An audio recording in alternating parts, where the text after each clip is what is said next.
तो आपण परवा विवेक चूडामणी ग्रंथ श्लोक क्रमांक 340 पूर्ण करून वाचलो थांबलो होतो. आता 41ला सुरुवात करायची, पण पुन्हा 40 श्लोककडे पाठीमागे जाऊया म्हणजे आपल्या लक्षात येईल की आपण कुठपर्यंत आलो होतो. श्लोक क्रमांक 40 असा होता, संपूर्ण विश्व आत्मतत्व होय हे समजणे हा सर्व भवबंधापासून मुक्तीचा मार्ग होय. जर आपल्याला मोक्ष पाहिजे म्हणजे काय लोकांनी ठरवलेले काशीला गेलं म्हणजे मोक्ष भेटेल, नाही. ती बालवाडी आहे, सुरुवात आहे. तिथे गेल्यानंतर ज्ञानाची आस निर्माण होणार, सात्विकता निर्माण होणार. म्हणून या सगळ्या गोष्टींना महात्म्य आलेले, तीर्थांना भजन प्रवचन वगैरे. पण खरं कशाने मोक्ष मिळणार आहे? संपूर्ण विश्व हेच आत्मतत्व होय हे समजणे हा सर्व भवबंधापासून म्हणजे भवबंध म्हणजे जन्म मरणापासून सुटण्याचा मार्ग होय. ठीक आहे ना. प्रगट गुह्य बोले आणि विश्व ब्रह्मची केले, अशा प्रकारची अनुभूती. तर आता 340च्या श्लोकपर्यंत त्या साधकाची अशी भूमिका झालेली आहे. त्याला पहिलं मुमुक्षुत्व निर्माण झालं होतं. मी कोण आहे, कुठून आलो, कशासाठी, याच्यासाठी तो शोध घेत होता. ही सुद्धा असं वाटणं, मी कोण आहे, कुठून आलो, कशासाठी, भक्ती क्षेत्राबद्दल आवड निर्माण व्हावी, हे त्याचं मागील पुण्याचं गाठोडे. त्याला म्हणतात बहुत सुकृताची जोडी असेल तरच विठ्ठली आवडी, नाही तर नको म्हणेल ते, त्याला ॲलर्जी राहणार, नको म्हणणार तो. मग ती मुमुक्षुत्व त्याच्यामध्ये निर्माण होतं. त्याच्यामुळे मुमुक्षुत्व निर्माण झालं. मग त्याला बाबा मला देव भेटला पाहिजे, तर मध्यस्थी कोण आहे? जसं गावावरून माल पाठवला मार्केटला, तर इथे दलाल आले, तो काय करतो, शेतकऱ्याला बरोबर पैसे पोचवतो तिकडे आणि इकडे पण माल पोचवतो. तो जसा दलालमध्ये आहे त्या मालाच्या, तसं देवाशी भेट घालून द्यायचं आपली जीवाची, आणि देवाची भेट घालून देणारे मधले दलाल म्हणजे संत आहेत. मग त्या संतांचा शोध घ्यायचा आणि त्यांच्याकडून आपण दीक्षा घेतली का आपण त्यांना सद्गुरू समजतो आणि आपण मग साधक होतो. साधक केव्हा होतो? साधना घेतली तर साधक, ग्रंथ वाचल्याने साधक होत नाही. मोक्षाचा अधिकारी, मोक्ष मार्गाचा साधक, त्याला म्हणतात साधना घेतली आणि ती साधनेने तो प्रवास करतो. जसं गावाला जाताना आपण बस पकडली, हे जसं साधन आहे तसं नाम हे साधन घेतल्यानंतर तो साधक होतो. आणि जो साधन देतो तो सद्गुरू आहे. आणि मग त्याच्यानंतर त्याला साधन दिलं म्हणजे काय दिलं? तत्वमसी, तत्व असी, तत्वमसी हे महावाक्य त्याला उपदेश केला.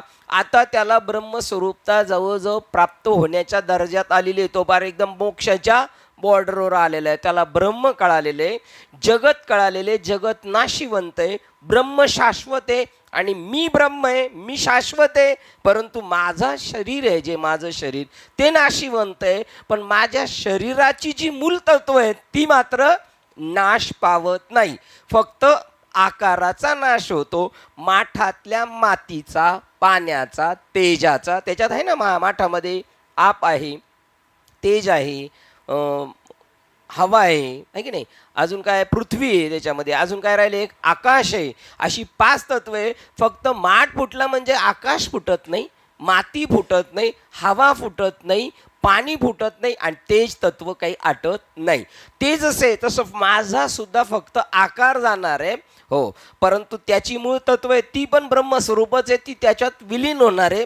जसं मन, बुद्धी, चित्त, अहंकार असं अंतकरणातल्या एका 4 याला अंतकरणातल्याला वस्तूंना 4 कप्पीन 4 नावं ठेवली, तसं आकाश, हवा, पाणी, माती आणि तेज, प्रकाश, ही 5 तत्व नाव ठेवलेली आहेत. नाही तर ते नावाचं पण त्यांचं मूळ स्वरूप काय आहे? चैतन्यच आहे.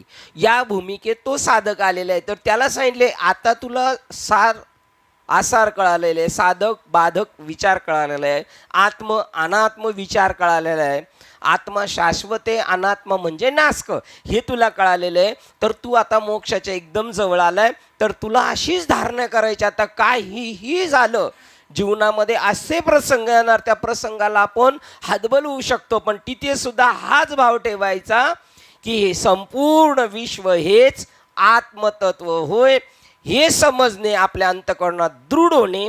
तर तो भवबंधनापासून सुटेल आणि भवबंधनातून सुटला तर त्याला काय भेटणार? मोक्ष भेटणार. आता आपण म्हणतो तेवढं सोपं नाही मुखी नाम. आता म्हणायला किती वेळ लागतोय आपल्याला, पण ते समज यायला एवढं आयुष्य जातं. आयुष्य जातं आणि ज्या वेळेला समज येते ना त्या दिवशी त्याच्या जीवनाचा एंड होऊन जातो. तो थांबू शकत नाही. त्याला अंतिम सत्य कळलेला माणूस थांबू शकत नाही. आणि कदाचित एखाद्या महात्म्याला थांबवलेलं आहे देवानी, ते तुमच्या आपल्यासाठी थांबवलेले, कारण रस्ता दाखवायला कोणतरी पाहिजे म्हणून. नाही तर त्यांचा कार्यक्रम झालेला आहे, ते जीवनमुक्त आहेत. त्यांना लई घाई जायची पण देव नेत नाही त्यांना. आणि असं जाणं म्हणजे आत्महत्या केल्यासारखं होईल. पूर्वीचं त्यांना सोपं होतं, पूर्वीच्या साधूंला. आत्ताच्या साधूंची कसरत आहे. चल हे जग तुला दाखवतो, हे फसवा फसवे, तू फसव, तू फस, मी तुला फसवायला टपलेले माया. पण पूर्वीचे साधू तेवढी रिस्क घेत नव्हते. काय करायचे ते? समाधी घ्यायचे, बस. रिस्क घ्यायची नाही, कारण धोके असते. एक तर मिळालेली गोष्ट मिळत नाही, मिळालेली ती टिकत नाही. म्हणून त्या भवबंधनापासून सुटण्यासाठी तुला शेवटच्या क्षणापर्यंत हाच निश्चय करावा लागेल. काय? हे जगत नाही आहे, हे सगळं परमात्मा आहे. आकार वेगळे असले तरी परमात्मा एक आहे. असा निश्चय केला तर तू सुटशील, अन्यथा तुला पुन्हा यावं लागेल. अखिल विश्वास आत्मतत्व समजणे म्हणजे सर्वात्मा भाव, सगळ्यांविषयी समभाव. आहे की नाही? कुत्रा असू द्या, मांजर असू द्या, बघा जशी आहे तशी जी भगवद्गीता त्याच्यात चित्र दाखवलेले आहे. कण कण में हे भगवान, चांडाळामध्ये, ब्राह्मणामध्ये, वाघामध्ये, गायीमध्ये, सापामध्ये, पक्षामध्ये, झाडामध्ये, ब्राह्मणामध्ये, सगळ्यांमध्ये काय अशी भावना झाली पाहिजे. आत्मतत्व अखिल विश्वास आत्मतत्व समजणे म्हणजे सर्वात्मभाव, याहून अधिक महान काहीही नव्हे. हे समजणं म्हणजे महान काम झालं. तुमच्या जीवनाचा बेडा पार झाला. दृश्य वस्तूचा निराश करूनच हे सगळं दिसताना काय दिसणार? मामा मामाच दिसणार आहे. पण तुम्हाला काय बघायचंय? मामा बाजूला करायचे. मामा कशामुळं? ते तर पंचकोश, त्या पंचकोशाला बाजूला करायचं, त्यांच्या जातीला बाजूला करायचं, आडनावाला बाजूला करायचं, पुरुष ह्या पणाला बाजूला करायचं. आणि मग खाली जे शिल्लक राहील, एरवी सर्वांच्या हृदय देशी, जे मी मी मी सुचतंय ते ब्रह्म आहे. आणि तुम्हाला याचा निराश करायचा आहे. वस्तू दृश्य म्हणजे तुमच्या दृष्टीला जेवढं दिसतंय त्या वस्तू मात्राचा निराश करून, म्हणजे अलंकार आहेत, मग ते कानातले, हातातले, बोटातले, गळ्यातले, ते सोने आकार बाजूला करून त्याच्यातले काय पाहिजे? सोनं. म्हणजे काय करायचं? आठवायचंय का? न आठवता समजणं की हे सगळं परमात्म स्वरूप आहे. तर मग वस्तूचा निराश. मग गाढवाला पाणी पाजलं का देवाला पाणी पाजलं त्यांनी? काय बाजूला केलं त्यांनी? दृश्यचा निराश केला. आणि आपल्याला सांगायला काय शिल्लक राहिले? कोणला पाणी पाजलं? कोणला पाणी पाजलं? आता आपण निराश बाजूला केलाय म्हणून. कुत्र्याने चपात्या पळवल्या होत्या आणि मग तुपाची वाटी घेऊन कोणाच्या मागे लागले होते काका? शब्बास, देवाच्या मागे लागले. आणि तुकाराम महाराजांचा हात पकडला होता. ती वीरच होती भूताची, आणि पाणी प्यायला गेले कीर्तन करून जाताना रात्रीचं, आणि हात पकडला त्यांचा.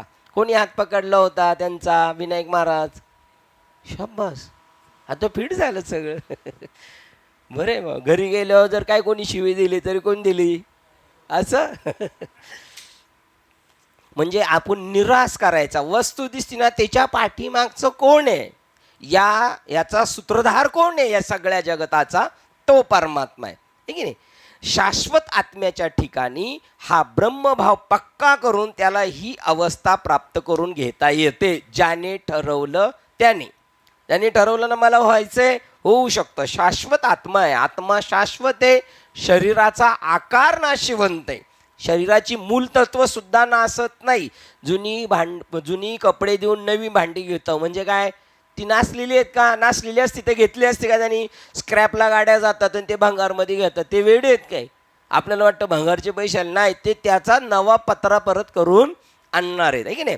तसं शाश्वत आत्म्याच्या ठिकाणी ब्रह्मभाव पक्का करून, आता आपला ब्रह्मभाव आहे इथे, पण आपला काय झाला पाहिजे? नित्य व्यवहारामध्ये आपला काय भाव पाहिजे? पक्का. मी ब्रह्मरूप आहे, जगत ब्रह्मरूप आहे. अशी अवस्था, याला म्हणतात अवस्था होणे. गरबड्या लोळणे ही बी अवस्थाच आहे. रडणं ही बी अवस्थाच आहे. नाचणं ही बी अवस्था आहे. पण त्या अवस्था स्थूल अवस्था आहेत आणि ही अवस्था सूक्ष्म आहे. ही अवस्था होणं गरजेचे. एखाद्या साधकाची ही अवस्था नाही होत. आपली जी टनाटन उडणे, डोळ्यातून अश्रू येणे, गरबड्या लोळणे, बेशुद्ध पडणे, ही अवस्था एखाद्याची नाही होत. पण त्याची ही अवस्था होत असते. कोणती? जगामध्ये ब्रह्म. आणि ही उच्च लेवलची ही पायरी आहे. तुम्हाला आपल्या तिथं चित्त शुद्ध होतं तेव्हा त्या अवस्था होतात. आणि ही अंतिम अवस्था आहे. काय? सगळं जगत ब्रह्मरूप आहे. ही करून घेता येते. ज्याने ठरवलं त्याने. केल्याने होत आहे आधी. असा काल आपण परवाच्या दिवशी हा श्लोक पाहिलेला होता. आता आपण 41 नंबरच्या श्लोककडे चाललेलो. 41-40कडे काय गेलो होतो? आपण कुठपर्यंत आलो होतो हे पाहण्यासाठी, आहे की नाही. आता आपण पाहूया.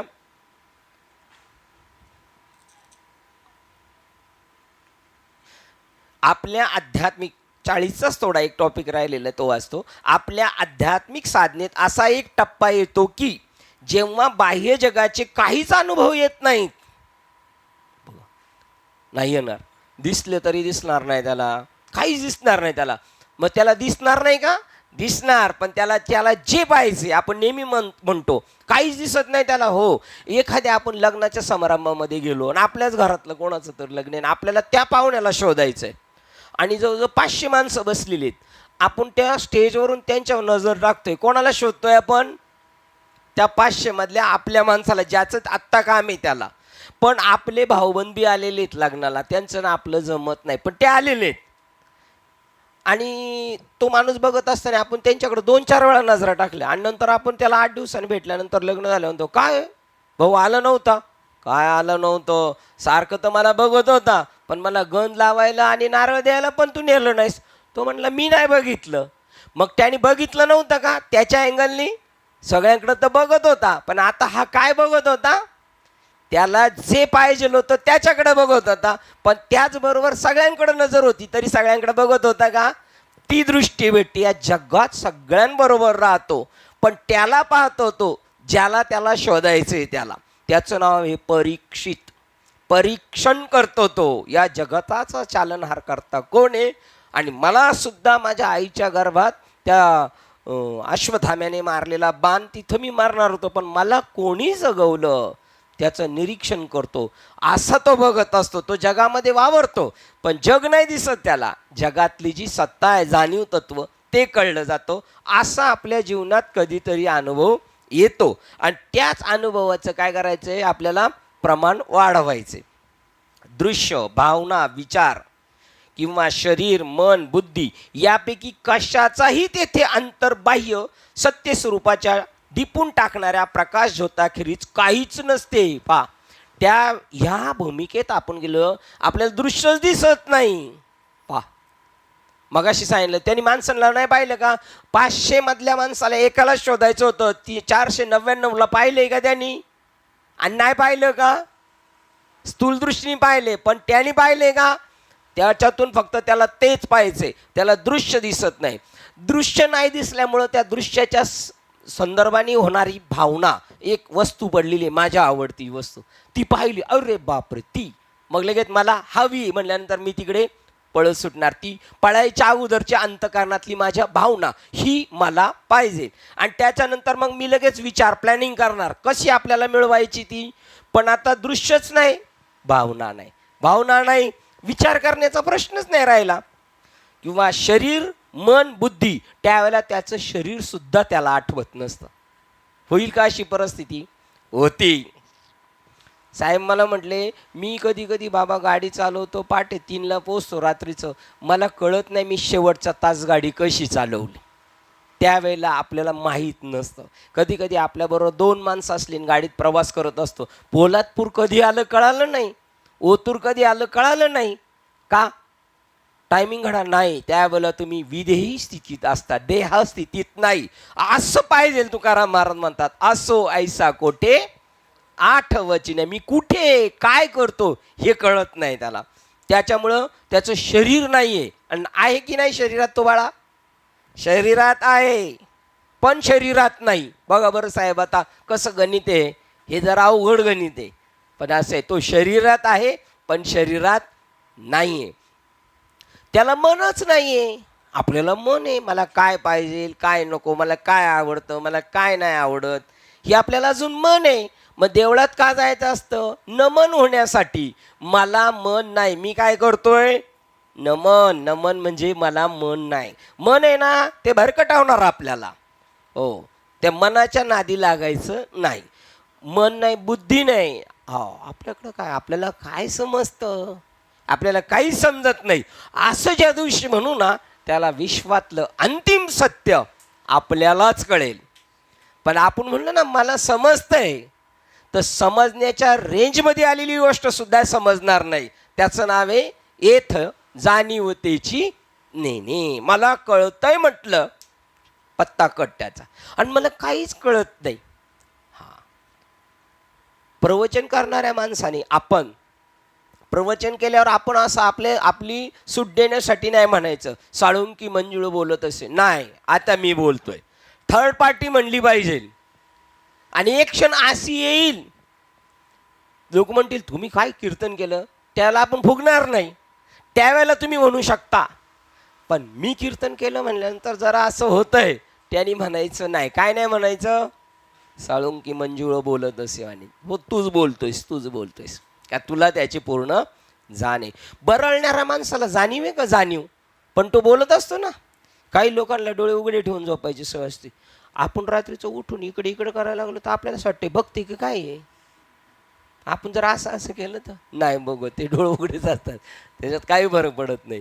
मग तो डोळे उघडे असून सुद्धा बघत नाही. तसा याचे डोळे उघडे असून सुद्धा तो बघत नाही. तिसरा माणूस म्हणतो यांनी माझ्याकडे पाहिलंय, पण तो पाहत नाही, त्याच्याकडे बुद्धी नाही. यापैकी कशाचाही तेथे अंतर्बाह्य सत्य स्वरूपाच्या दिपून टाकणाऱ्या प्रकाश झोताखेरीज काहीच नसते. तिथं काय दिसतं? फक्त एक प्रकाश झोत. म्हणजे काय? ते पिक्चरमध्ये दाखवतात तसा, साईबाबाच्या हातातून निघाला तसा नाही. प्रकाश म्हणजे ज्ञान, निखळ ज्ञान. फक्त आत्मा सोडून त्याला काही दिसत. अंधाराकडून प्रकाशाकडे म्हणजे कुठे? अज्ञानाकडून ज्ञानाकडे तो प्रकाश त्याला तिथे दिसतो. मन आणि शरीर मन बुद्धीच्या गोचरतेचा संपूर्ण लोप झालेला असतो. त्याला शरीराच्या माध्यमातून काय दिसणार आहे? त्या शरीर मन बुद्धी त्यांच्या माध्यमातून जे गोचर जगत होणार होतं त्याचा पूर्ण लोप झाला. शरीराच्या माध्यमातून शरीर दिसेल, मनाच्या माध्यमातून मन कळेल, आणि बुद्धीच्या माध्यमातून त्याचा टोटल नाश. त्याला परमार्थातली अंतिम स्थिती म्हणतात. तिथपर्यंत बरेच लोक प्रवासी आहेत. सिनियर ज्युनियर सगळे तिथपर्यंत आहेत. पण तिथे पोहोचतात किती? अस्तेच्या. आता आपल्याला प्रयत्नाची शिकस्त करायला पाहिजे, पराकष्ट करायला पाहिजे. इथं आपल्याला पुरुषार्थ खर्च करायचा आहे. मी हे प्राप्त करील. आणि अशक्य गोष्ट जो शक्य करतो ना, त्याला बहादर म्हणतात, त्याला शौर्यवान म्हणतात. तोंडात येऊन बोर पडले आणि खातो त्याला नाही. प्राप्त गोष्ट आहे आणि तिच्यासाठी झटणं आणि प्राप्त करणं त्याला झुंजार म्हणतात. झुंजार ते एक जगी विष्णुदास. झुंजार आहे. त्यामुळं त्याला जगातलं काहीच दिसणार नाही. संपूर्ण विश्व हेच आत्मतत्व, हा सर्वात्मक भाव होय. त्यांचं नाव संत आहे. बोवा संत होत नाहीत, महाराज संत नाहीत. म्हणून हरिप्राप्तीसी उपाय धरावे कीर्तनकारांचे पाय, प्रवचनकारांचे, गायनाचार्यांचे, रामायणाचार्यांचे नाही. हे बोलणार हे चांगले आहेत, पण ती पद त्यांनी प्राप्त केलेलं नाही ज्याची पदवी त्याला इतरांना साजे. संतांना उमजे आत्मसुख. काय सुख असेल ते? लहान मुलाला त्याच्या आवडीची वस्तू द्या, तो कसा प्रसन्न होतो, तसा साधू प्रसन्न होतो आत्मसुखामध्ये. आणि ते सुख भेटल्यानंतर सगळी सुख त्याच्या पुढं शून्य किमतीची. राम रसाची चवी आन रस रुचती केवी, तिथे त्याला किंमत नाही. ज्ञानेश्वरीतली ओळ चालेल. आत्मसुखाची या गोडिया जो विटे का सकळ विषया, जयाच्या ठाई इंद्रिया मानू नाही. किंवा जो वाळवंट काही चुंबित असे का कुमुद दळाचे नि ताटे, जो जेविला चंद्रकिरण चौखटे. कमळाच्या कळीमध्ये अमृताचे जे कण पडलेले आहेत ते त्याने वरच्यावर झेललेले आहेत. तो चकोर काय वाळवंटातलं गढूळ पाणी चुंबित असे तो पीत बसेल छे, तो तिकडे बघणार पण नाही, त्याला तो त्याच्या मस्तीमध्ये राहणार. ती एक स्थिती आहे. ती स्थिती आपल्याला प्राप्त करून घ्या. आत्ता आपण तिथे सद्गुरूच्या कृपेने शंकराचार्यांनी जे आत्ता 340 मध्ये आणून ठेवलंय तिथे श्रीपाद बाबांनी आपल्याला नेऊन ठेवलेलं आहे. आता आपल्या मनावर आहे काय करायचंय ते. हो, आपण करू शकतो. आता त्यांचं काही काम राहिलेलं नाही, आता आपलं काम आहे. हां, त्या कामामध्ये काय अडचण आली तर निशंक करण्याचं काम करतील, त्याचं नाव भागलिया मज. हो, तुमची गाडी बंद पडली तर टोचन करतील आणि तुम्हाला पुढे नेतील, पण तुम्हाला रस्त्यावर यावं लागेल. आध्यात्मिक आकलन हे वस्तुतः आपल्या ऋषीमुनींनी काढलेल्या सर्व बौद्धिक आणि तर्कसंगत निष्कर्षाहून वेगळे असते. तुमचे तर्क, हो, तुमचे निष्कर्ष हे इकडंच अलीकडचे. म्हणून त्याला म्हणतात विज्ञानाची झेप संपली तिथून चालू होतं. हे म्हणणाऱ्याला सुद्धा अजून मक्क माहीत नाही नेमकं काय चालू होतंय. तिथून तिथपर्यंत सुद्धा पोहोचले, बॉर्डरवर पण नाही पोहोचले. काय बॉर्डरवर नाही पोहोचल्याचं ज्ञानेश्वरीतलं प्रमाण. ऐलीच थडी न सरता पळून गेला जो माग होता, तो पहिलं दीप्तीची वार्ता काय जाणी. घाटकोपर वेस्टच्या स्टेशनपर्यंतच गेला नाही, तो ईस्टला राजेवाडी हॉस्पिटल आहे, तो काय पाहू शकतो. त्याला काहीच नाही कळू शकत. तो पहिले दीप्तीची वार्ता काय जाणे. त्यामुळं हे निष्कर्ष आणि तुम्ही ठरवलेले हे सगळं संपुष्टात येतं तिथं. तो शुद्ध आध्यात्मिक अनुभव हा या ठिकाणी सर्वात्मक भाव, विश्व हेच आत्मतत्व ही दृष्टी म्हणून निर्देशित केला आहे. ही भूमिका झाली का तो संपला, सुटला. तो ही सोपी नाही ज्ञानोबरायांची होत नव्हती. स्पेशल त्यांच्यासाठी जसं तो तुमचे खास बोलवलं जातं ना स्कॉट का, तसा मुक्ताबाईंना खास काढावं लागलं. आतल्या गाभाऱ्यातला माल काढायला लागला. ताटी उघडा 18 अभंग आहेत ना, बरोबर ना ते ताटीचे. ज्ञानेश्वर महाराजांचा पण असा भाव होईन, खापर मिळून देत नाही, त्रास देतात. वडील होते तेव्हापासून त्रास देतात, वडील गेले तरी एवढं केलं तरी त्रास देतात. कोण त्रास देत आहे? विश्वपट ब्रह्मदोरा. ती माणसं आम्हाला त्रास देतात. एर आपण एक साधू झाले, एर काय वाया गेले. असे कसं करायचं त्यांनी? गंगाजळ हृदय करा. हो, ती काय ऐकण्याच्या मनस्थितीत नाही. विश्वरागे झाले वन्नी, सुखी संती व्हावे पाणी. ते तापलेले आहे, तुम्ही पाण्याची भूमिका घ्या. तुला हुशार झाली ग मुक्ता, मला शिकवायला लागली. धाकुटे भावंडे घेतली सियाळी, मुद्दल ठाईचे ठाई. माझे मी जे तुमचंच माल तुम्हाला साभार परत करते माऊली, माझं पर्सनल काय नाही. पण तुम्ही आम्हाला सावध केलं आणि तुम्ही आता परत हे करायला लागले. म्हणून अवघड आहे. सांप्रदायिक लोक जे म्हणतात ना ही भूमिका एवढी सोपी नाही. हो, कोण म्हणू शकतो सोपी नाही? तो एक व्यक्ती म्हणू शकतो जो प्रवास करतोय, ज्याला काहीच करायचं नाही. तो म्हणून नाही नाही सोपं आहे. काय सोपं आहे? नुसते गंडा दोरे गाळे म्हणजे सोपं आहे काय? टिक्का लावलं म्हणजे सोपं आहे काय? 2 अभंग म्हटले म्हणजे सोपे आहे काय? नाही, ही अवघड गोष्ट आहे. ती बांधणी अवघड आहे. म्हणून त्यांचं पण ते बरोबर आहे. कारण प्रसंगाला जर बोध आठवत नाही तर तो बोध काय पेटवायचा का? मग 9व्या अध्यायातला 10वा नंबरचा श्लोक. हो, मला बोध झाला, मला बोध झाला. वाक्चातुर्याच्या जोरावर जगाचे डोळे दिपायला होतील असं वक्तृत्व करतो. आणि प्रसंग आल्यानंतर मग हतबल होतो. तिथे कुठे गेला बोध तुझा? कुठे गेला बोध? अकाली आलेले मेघ अर्जुना पडत नसतात. तर आपल्यातले एक महात्मे म्हणतात त्याला बोध झाला होता. साधू बोध झाला आणि मरोनिया गेला, झाला होता पण काय झालं, त्याचा मुर्दा पडला. सोपी गोष्ट नाही. आणि हे निर्देशित करतात. ते म्हणतात सगळ्याकडे पाहताना त्या भावनेने बघायचं. आपण तिथपर्यंत आलो होतो. 41 नंबरचा श्लोक वाचतोय. जो देह तादात्म्याचे जीवन जगतो त्याला त्याचे मन बाह्य विषय वस्तूंच्या अवलोकनासाठी आसुसलेले असते. त्याला कोणला? ज्याला देह तादात्म्याने जीव जगतो, जो स्वतःला मी देह हे असं समजतो. आपण देह नाही आहे साहेब. हा, साधू बोध देतो त्याला आणि साधू सांगतो तू ब्रह्म आहेस, तू प्रत्यक्ष चैतन्य आहे, तू माणूस नाही. इथपर्यंत आणलेलं आहे. आता याला सांगितले तरी पण तो परत परत काय समजतो, मी माणूसच आहे, मी माणूसच आहे. कारण का, वळणाचं पाणी कुठं जातं, वळणावर जातं. मागचा अभ्यास आहे ना, त्यामुळे तो संकुचित समजतो. जो देह तादात्म्याने जीवन जगतो त्याला, ज्याचे मन बाह्य विषय वस्तूंच्या अवलोकनासाठी आसुसलेले असते, त्याला बाहेरच्या जगामध्ये मजा वाटते. हे हे हे हे हे कारण तो काय समजते स्वतःला, हे आणि याच्यासाठी ते. आता हेच याची चिमूटभर राख होणार नाही, त्याच्यासाठी पळतोय. ते टोटल असत्य आहे. ते टोटल कसं आहे, मृगजळ. कौनाचे मायबाप कौनाचे मृगजळवत, है की नाही. हे कसं आहे सगळं. आणि आपली मावशी म्हणजे तुमची नाही, तुमची मावशी, मावशी तुमचे काका मामा नाना, ते कसे काय, भाऊबीज आली, आता बहीण, आता काय करायचं. ते मृगजळ आहे ना. भेटली तरी मृगजळ, बहीण भेटली तरी मृगजळ, आणि भाऊ भेटला तरी मृगजळ आहे. हा दृढ निश्चय झाला पाहिजे. नाही तर नाही नाही, आता भाऊबीज आहे बाबा, आता गावाला कसं जायचं, गावाला असेल तर मुंबईला कसं यायचं. याच्याकडे जेवढं आज्ञा नाही त्याच्यात दुप्पट तिकडं. वर्षभर नाही पण आता त्याला दिसत नाही का, मग फसवणार आपल्याला.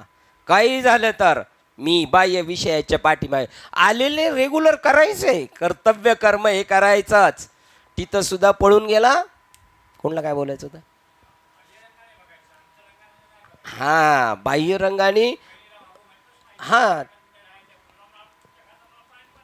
बरं बरं बरं.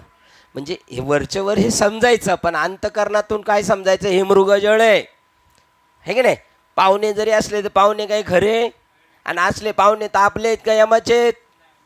यमाचा पाहुणा, आपले पाहुणे आले का आपण बघायचे हे कोणाचे पाहुणे. आपला पाहुणा कोण आहे, शांती दया पाहुणा हरी करी देव आपला पाहुणा आहे. बाकी सगळे यमाचे पाहुणे. तो असुलेत जो त्याकरता निरनिराळे कर्मे करीत राहतो. आता वस्तू पाहिजे म्हणजे पळायलाच पाहिजे ना, मग निरनिराळे कर्म करणार, फर्स्ट सेकंड थर्ड, आहे की नाही. बाह्य वस्तू जगत दूर करणे, जगताचा त्याग करणे कसे शक्य आहे. काय बाबा तुम्हाला बोलायला काय. आता गेले लिहून तुम्ही, याचा त्याग करा, याचा त्याग करा, याच्याशिवाय आम्ही राहू शकत नाही. बरोबर हे म्हणले तसं राहायचं त्यांच्यातच, पण खोटं खोटं खोटं खोटं. कसे शक्य आहे प्रश्नजी, ज्यांनी सर्व प्रकारची कर्मे, त्यांना शक्य आहे, शक्य आहे त्यांना. तुम्ही विचार करा बघ, आज आळंदीमध्ये आपण पाहिले ना, विद्यार्थी आहेत काही, त्यांच्या गावाला 10-10, 20-20 एकर जमीन आहेत. ते मग भावाला म्हणले, मोठा भाव आहे समजा, त्याचं लग्न करायचं, तो आळंदीत आहे. तो म्हणतो मला करायचं नाही, मी आता बाबांबरोबर राहणार. मग याचं करा, ए तू आईबापाला सांभाळा आणि हे पैसे सगळं तुला राहू दे. त्याला त्या करणं सोपं आहे. ज्यांनी सर्व प्रकारची कर्मे, कोणला, आपल्याला वाटतं आपल्या आईवडिलांना आपण अग्निडाग दिला तरच काम होणार नाही. कोरोनामध्ये लोकांनीच दिले अग्निडाग, आपण घराच्या बाहेर पडलो नाही. आईला जी तिकडे नेऊन घातली तर बघायलाच गेलो नाही आपण, आपल्याला भीती होती. ज्यांनी सर्व प्रकारची कर्मे, काहीच माझा संबंध नाही. आपला कर्माशी काही संबंध आहे, आपला कर्माशी काही संबंध आहे. शिंदे साहेब पटकन उत्तर देणार. शिंदे आपला साहेब कर्माशी काही संबंध आहे. काय ओळ आहे का ज्ञानेश्वरीतली, काय ओळ आहे. हां म्हणून ब्रह्मतेची कर्म ऐसे बोधा आले सम, तया कर्तव्य ते नैष्कर्म्य धनुर्धरा. आणि चौथी याच्या ठाई काही करणेच नाही, काही करणेच नाही. पुढे काय, मनोनी भक्तू एकोप आहे ज्ञानी आजो. देख जेवण पूर्ण झालं ना, जेवण फुल झाले, तुझ्या आवडीचं आहे जेवण, अजून घे. आता फुल झालो ना, नाही नाही तुझ्या आवडीचं आहे, आता काय करायचं, डोकं बांधून घ्यायचं. तृप्ती झाली या जैशी साधने या पैसी सरती. आत्मा भेटला, तृप्त झालो. देख आत्मतृष्टी तैसी कर्मे नाही. आपल्याला आहेत ना साहेब अजून कर्मे? नाही म्हणायची टाप नाही आपली, आहे का नाही? अजून तर बरंच आहे. ती व्हायला पाहिजे सहज. सहज सहज नाही होत. सहजासाठी काय करावं लागतं? आकण तांडव करावं लागतं, अट्टास करावं लागतं. सहज सहज नाही होत. आपल्याला वाटतं सहज झालंय, पण ते सहज सहज नसतं. त्याच्यासाठी 8 तास. ज्याने सर्व प्रकारची कर्मे धर्माचार. तू क्षत्रिय, तुला लढाई करावं लागेल. मी क्षत्रिय आहेच नाही बाबा. मला काय सांगितलं तुम्ही? अर्जुनाने गळीपडी नाही केली देवाच्या. आमचे भोर बाबा म्हणले, मला जर माहिती असतं तर मी श्रीपाद बाबांच्या गळी पडलो असतो, पण मला कसं नाही कळालं. मी लय भांडकुदळ होतो म्हणले. इथे सांगितले कोणतं कर्म नाही, धर्म नाही. आणि अर्जुनाला लढाई कशी करायला लावली? तुझा धर्म आहे, तू क्षत्रिय आहेस. तो काय म्हणला असता? आपल्यासारखं पळकू भागू आहे किंवा संधीचा काय करायचा, फक्त फायदाच घ्यायचा आहे, कायद्याची पळवाट म्हणलं. ते म्हणले असते मी क्षत्रिय नाही म्हटले असते की नाही? पण क्षत्रिय नसून क्षत्रियासारखं कर्म करायचंय. ते कर्म खरं आहे का? काय प्रमाणे?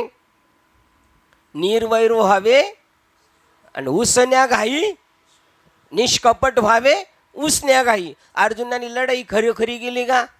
काढला धनुष्य, मारला, काढला धनुष्य, मारला, स्टार्ट झालं लगेच युद्ध. खरं होतं का ते युद्ध? ते युद्ध खरं होतं का साहेब अर्जुनाने केलेलं?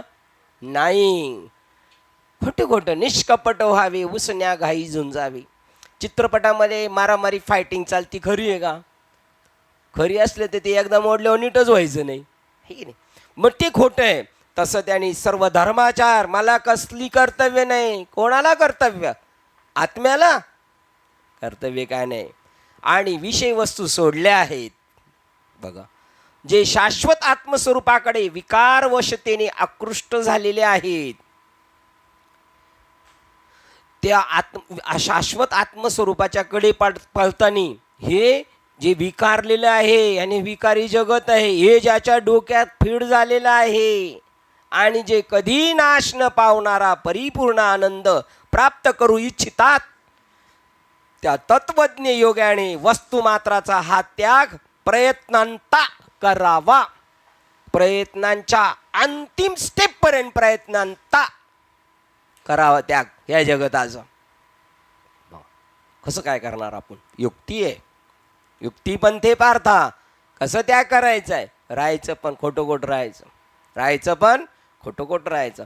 आपले शिवाजी महाराजांचे गुप्तहेर बहिर्जी नाईक मुसलमान बी व्हायचे, अजून काय वाजंत्री बी व्हायचे, सैनिक बी व्हायचे, आचारी बी व्हायचे, पण खरे खरे का खोटे खोटे? खरे खरे कोण होते ते? गुप्तहेर. पण तिकडे गेल्यावर सांगणार का मी गुप्तहेर आहे का? मग लगेच त्याला बक्षीसच देणार. गुप्तहेर म्हणलं 16 चढवणार, मी गुप्तहेर. तसे आपण या जगतातले काय आहोत? गुप्तहेर आहोत. हा, टाळी झाली. गुप्तहेरासारखं राहायचं, कळून द्यायचं नाही. सगळ्यांमध्ये, घरच्यांमध्ये, बायका पोरांमध्ये राहायचं, पण कसं राहायचं? गुप्तहेरपणाने, हे की नाही? आणि जर गुप्तहेर जर कळाला त्यांना हा गुप्तहेर का, ते गेम करणार, जेवायला नाही मिळणार.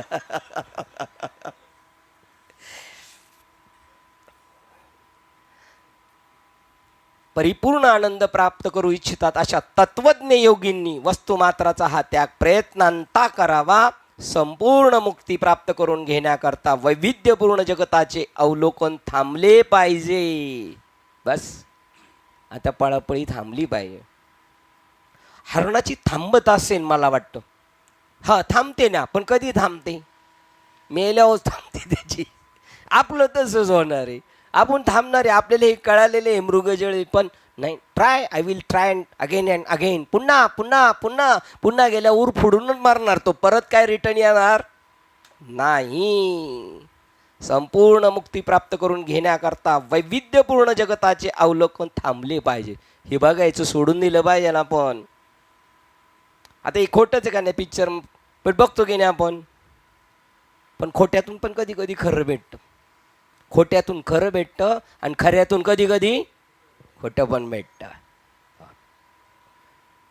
नासकं लागतं की नाही, वांगी नासकी आणली कशी होती, खरी बघून आणली होती. आंबे आणले वरून चांगला आणि आतून कसं आहे, काय म्हणतात त्या आतून असणाऱ्या आंब्याला, साकी साकी साकी विहार आहे का नाही साकी आंबा आहे का नाही, दिसायला तो उलट त्या आंब्यापेक्षा हारले दिसायला निस्तार मस्त. म्हणून हे अवलोकन थांबले पाहिजे. हे कसे घडून आणायचे, हे कसं काय घडून आणायचं, थांबायचं कसं काय बघायचं. वस्तू जगताची ही अगोचरता विशिष्ट अनुकूल परिस्थितीत कशी शक्य असते आणि निरनिराळ्या प्रतिकूल परिस्थितीत ते कसे अशक्य होते याची या श्लोकात चर्चा केली. ते कसं आपल्याला शक्य आहे आणि कसं अशक्य आहे दोन्ही पैलू सांगतात. ते म्हणतात तुम्ही जर ठरवलं ना आणि जर आपण सच्च्या दिलाने प्रार्थना केली, जर का आपल्या बाबाची कृपा असेल तर अशक्य ते शक्य करतील स्वामी, अशक्य ते शक्य करतील स्वामी. आणि आपण काय करू, शक्य ते अशक्य करू. आपण आपला उलटी गेम आहे आपले, ये मृत्यू. आपण म्हणणार आम्हाला उलटी चालायची सवय, सकाळी त्या राऊंड मारायला जातो, काही सरळ चालतात आणि काही उलटी चालतात. का उलटी चालतात काय नाही मला असं वाटतं डॉक्टरनी सांगितलं असेल, डॉक्टरला माहिती असेल हा आला सुद्धा कसा होता त्या दुसरं कोण सांगू शकतं, ज्याचं त्याला माहिती असतं का नाही. बघ आपण लहानपणी चालवायचं ना, घरून घरून घरून घरून उलटी गाडी चालवायचं का नाही तशी चालवायची. तुम्ही चालवली का गाडी, मुळे काकानी चालवली असेल गावाला उलटी गाडी, भ्रुम भ्रुम भ्रुम भ्रुम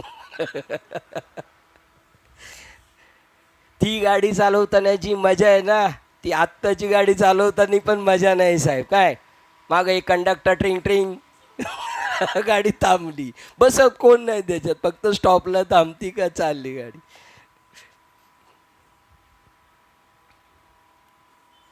प्रथम श्री शंकराचार्य ही पूर्ण अवस्था सर्वात्मक भाव प्राप्त करून घेणे अनेकांना कसे आणि का अशक्य असते याची चर्चा करतात. बघा चाललो आपण सगळे वाटसरू आहे, परंतु का काहींना शक्य होतं आणि काहींना का शक्य होत नाही.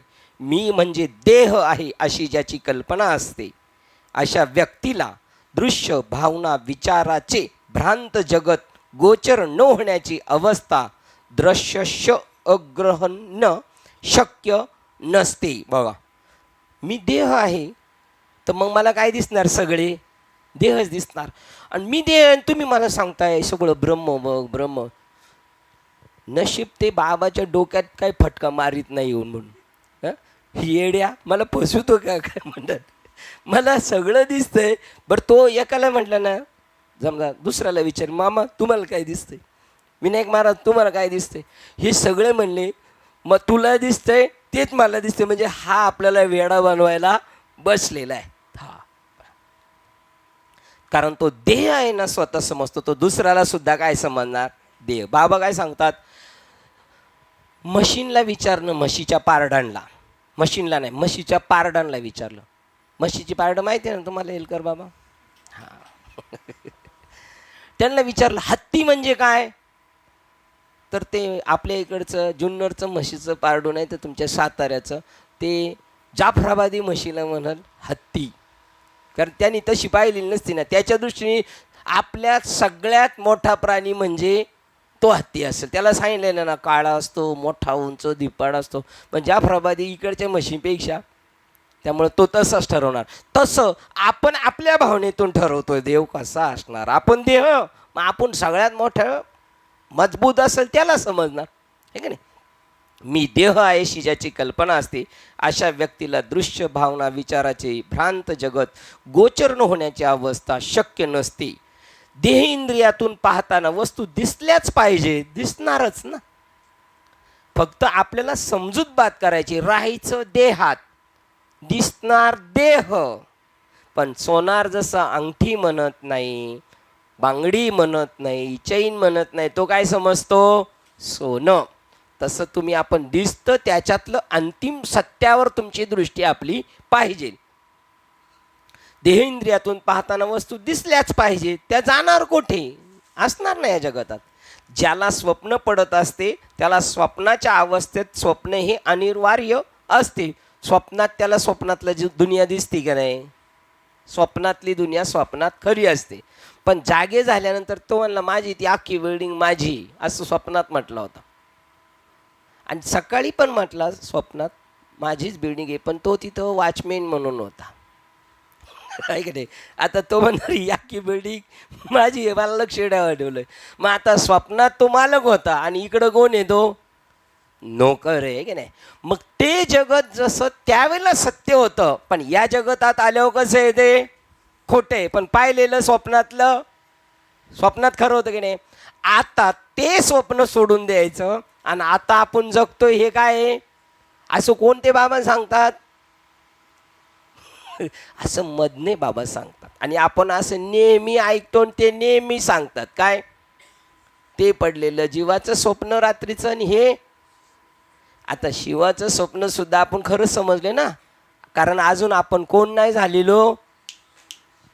शिव झालेलो नाही. शिव झालो तर हे स्वप्न वाटेल. मग रात्रीचं स्वप्न जसं खोटे हे जागृतीत आल्यावर कळतं, तेव्हा मी ब्रह्म आहे या जागृतीवर जाईल, तेव्हा हे स्वप्न कसं वाटेल? 100% खोटं वाटेल. पण दिसणार ना तसं. रात्रीचं काहीतरी अनुभव घेतलेले आहेत की नाही? इथे पण तेच अनुभव घेणार. पण ते जसे रात्रीचे अनुभव तसे हे सुद्धा रात्रीचेच अनुभव आहेत, ठीक आहे नाही?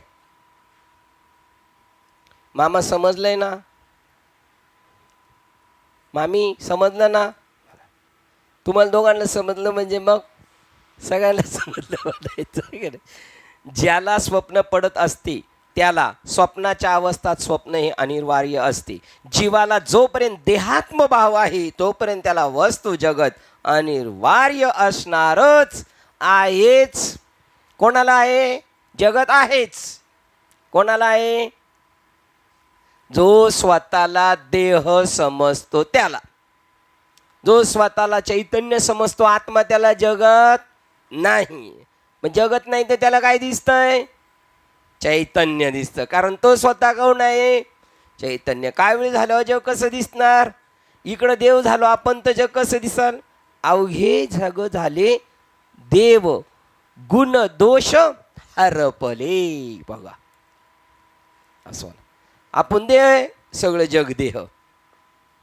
शरीर, मन आणि बुद्धी या उपकरणांना एक तत्व जाणता येत नाही. बघा, शरीर, मन, बुद्धी या उपकरणांना एक तत्व जाणता येत नाही. ही जड आहेत. जड चेतनाला जाणू शकत नाही, पण चेतन जडाला जाणू शकतं. चैतन्य जडाला जाणू शकतं, पण जड चैतन्याला जाणू शकत नाही. शरीर कसं आहे? जड. मन कसं आहे? जड. बुद्धी या उपकरणांना एक तत्व जाणता येत नाही. परमात्मा एक तत्व नाम दृढधरी म्हणा. देहात्म भाव धारण करणाऱ्या व्यक्तीला परम आत्मभावाचा अनुभव कसा येऊ शकेल? प्रश्नचिन्ह. कसा येऊ शकेल? का नाही येऊ शकत त्याला? का नाही येऊ शकत चंदू बाबा? हा, तो ध्यानावर नाही, देहावर आहे. हा, जो स्वतःला देह समजतो तो कसा होऊ शकतो? ते म्हणतात देहात्म भाव धारण करणाऱ्या व्यक्तीला परम आत्मभावाचा अनुभव कसा येऊ शकेल? त्याला अनंत सत्य स्वरूपाच्या एकतेची संकल्पना कशी करता येईल? सगळं एक आहे असं त्याला कसं करता येईल? तो स्वतःला वेगळा समजतो, गावातल्यांना वेगळा समजतो, भावाला वेगळा समजतो, हिंदू वेगळा समजतो, मुसलमान, क्षत्रिय, घरातल्यांना बहीण, स्त्री, पुरुष, जगत, झाडं झुडपं हा वेगवेगळं समजतो. तो एक कसं समजेल? जो एक समजेल त्याला तसं होईल. आणि जो विभिन्नतेने पाहिल तो काय समजणार? वेगळं समजणार. त्याची बुद्धीच तशी आहे ना, काय की जे त्याची तैशी बुद्धी नव्हे समपाण्याची. आणि त्याच्याकडून अपेक्षा पण करू नये आपण. ज्ञानेश्वर महाराज म्हणतात त्याच्याकडून अपेक्षा करू नये. कारण तो जेथीचे गौरव नेणे तया ते भेंगुळवाने म्हणून तो अप्रसंगू म्हणावा की जो. त्याला कळत नाही. त्याला तुला का कळत नाही? अरे बाबा त्याला त्यातलं तारतम्य भाव माहीत नाही. मग तू त्याच्याकडून अपेक्षा कशाला करतो? जेथीचे गौरव नेणे किंवा अजून नेदी धनुर्धरा नैष्कर्म्य बोध. हां, ज्याला आईच्या अंगावरचं दूध सुद्धा पिता नाही, तिला ते दाबून त्याला पाजावं लागतंय किंवा त्याला बळ म्हणावं लागतंय वड, तो पक्वान्न केवी जेवी, जो सायासे स्तन सेवी तो पक्वान्न केवी जेवी, मनोनी बाळका जैशी नेदी धनुर्धरा. त्याला काय सांगून कळणार आहे आता, तो समजू शकत नाही. म्हणून हे कोणाच्या मुखातलं वाक्य माहिती आहे का, संजयाच्या. काय करावं, हा एवढा मोठा धृतराष्ट्र मोठा राजा आहे, याला कळत कसं नाही, कळेल कसं त्याला, का कळत नाही. हा, त्याचा मेंदू कुठे आहे, त्याचा मेंदू कुठे आहे, गुडघ्यात. त्याला कसं काय कळल, त्याच्याकडून अपेक्षा करायची नाही. तो म्हणतो, तो सुद्धा म्हणतो, हे यारो मुझे मेरे हालत पे छोड़ दो. अभी क्या करेगा, मी तुम्ही काय करू शकत नाही आणि मी काय करू शकत, त्याला त्याच्या हालतवर सोडून द्या, है की नाही.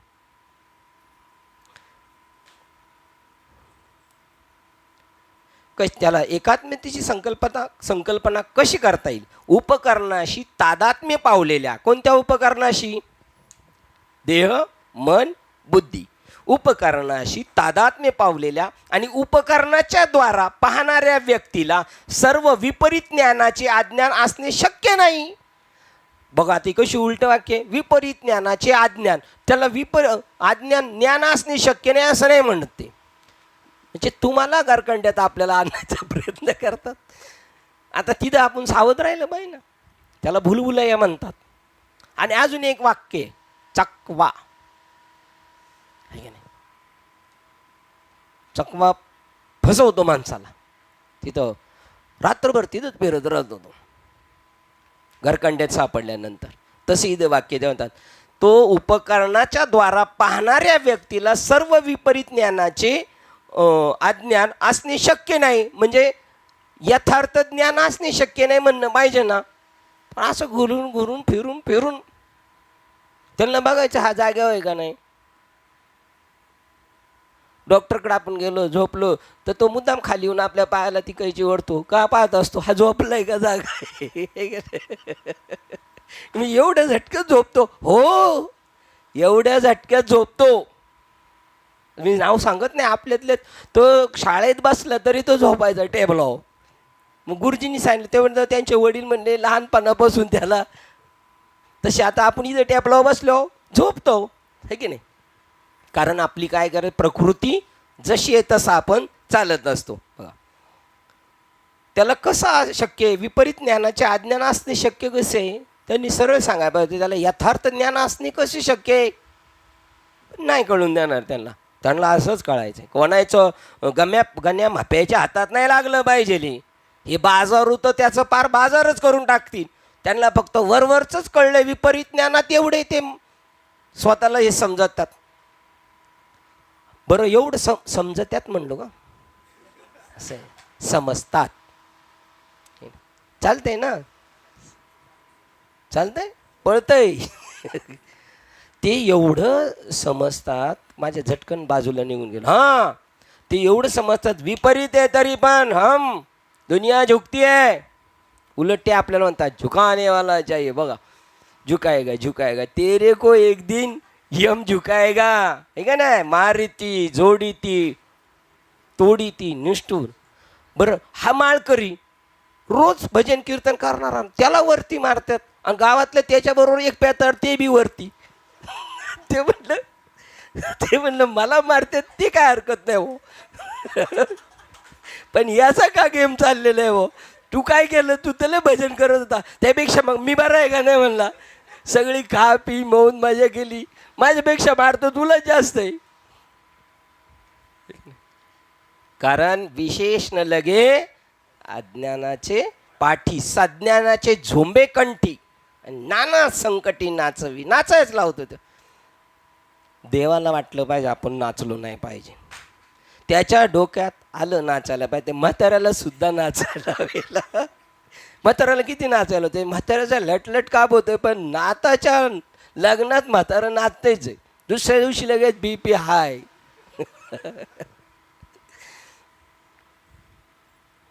एक माणूस वाढलं, एकाने जायचं असतं म्हणून दुसऱ्या दिवशी BP लगेच हाय. जो बहिर्मुख झालेला आहे त्याला वस्तुरहित बोध अवस्थेचा अनुभव येणे शक्य नाही.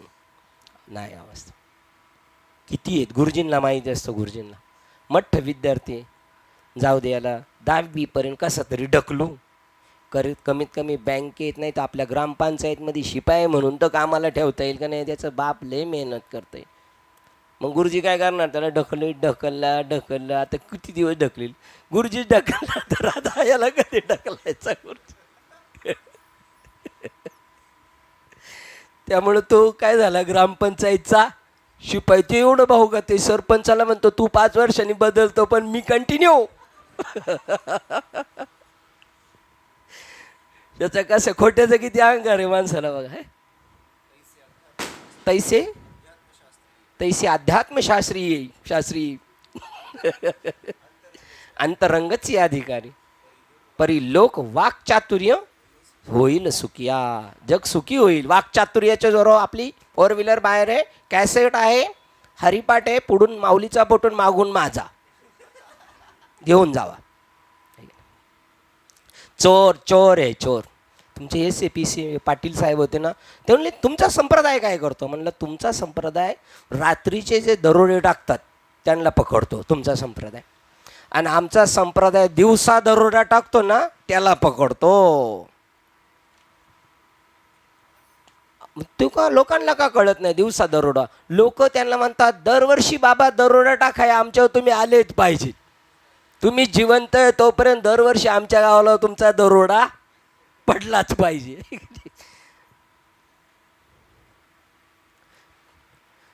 चोरो कुतियों को मिले पहारा कौन दे, खट्टा मिठा चरपरा जीवा सब स्वाद ले. चोरो कुतियों को मिले पहारा किसका दे. कुत्री कशासाठी ठेवलेत, मालक झोपला तर रात्रीचं कुत्रं भुकल, पण कुत्रीच चोरांना फॉर झाली. आता कोण पहारा द्यायचा. तशी परिस्थिती. बहिर्मुख झालेल्या त्याला वस्तुरहित ह्या जगतात वस्तू काहीच नाही अशी बोध अवस्थेचा अनुभव येणे शक्य नाही. कारण त्याचं वस्तूवर प्रेम आहे ना. जळीचे जळचर जळीच रमती, त्याच्यात त्याला गोडी. तो ते सोडू शकत नाही. त्याचे प्राकृतिक देहाशी तादात्म्य असते असे नव्हे, तर त्याचे मन सतत बाह्य जगातील विषय वस्तू संबंधी चिंतन करीत असते. तो नुसता प्राकृत देहात राहतोच एवढं नाही. नुसता देहात राहिलं तरी नसतं काय झालं, पण त्याचं मन सारखं 1 2 3 4 परत 1 2 3 4 असं सारखं त्याचं डोकं चालू राहतं. आणि मग त्याचं ते डोकं तिकडं त्याच्यात गुंतत गेलं, त्यामुळं मग तो इकडं मागे येऊ शकत नाही. कारण तो वस्तू जगताच्या मागं पळत राहिला ना. पळायचं कुठं. आपण मागे ऐकलेलं दृष्टांत. एक साधू थंडीने कुडकुडत होता आणि तिथून जाताना यांना दया आली.